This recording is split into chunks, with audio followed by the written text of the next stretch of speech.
గంటారామానికి స్వాగతం. ముందుగా ప్రధానాంశాలు.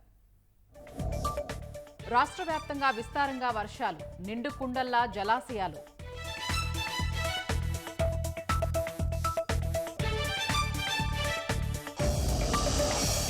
సాగునీటి ప్రాజెక్టుల వద్ద గోదావరి ఉధృతి. తూర్పు గోదావరిలో 7,000 ఎకరాల్లో నీట మునిగిన పంటలు.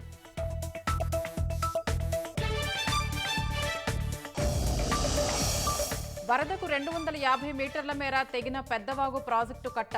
వరద గుప్పిట్లో 2 రాష్ట్రాల్లోని 14 గ్రామాలు.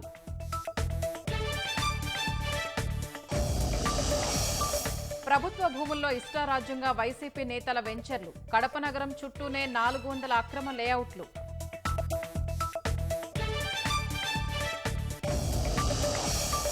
ఇంద్రకీలాద్రిపై ఘనంగా శాకంబరి ఉత్సవాలు. అమ్మవారి దర్శనానికి పోటెత్తిన భక్తులు.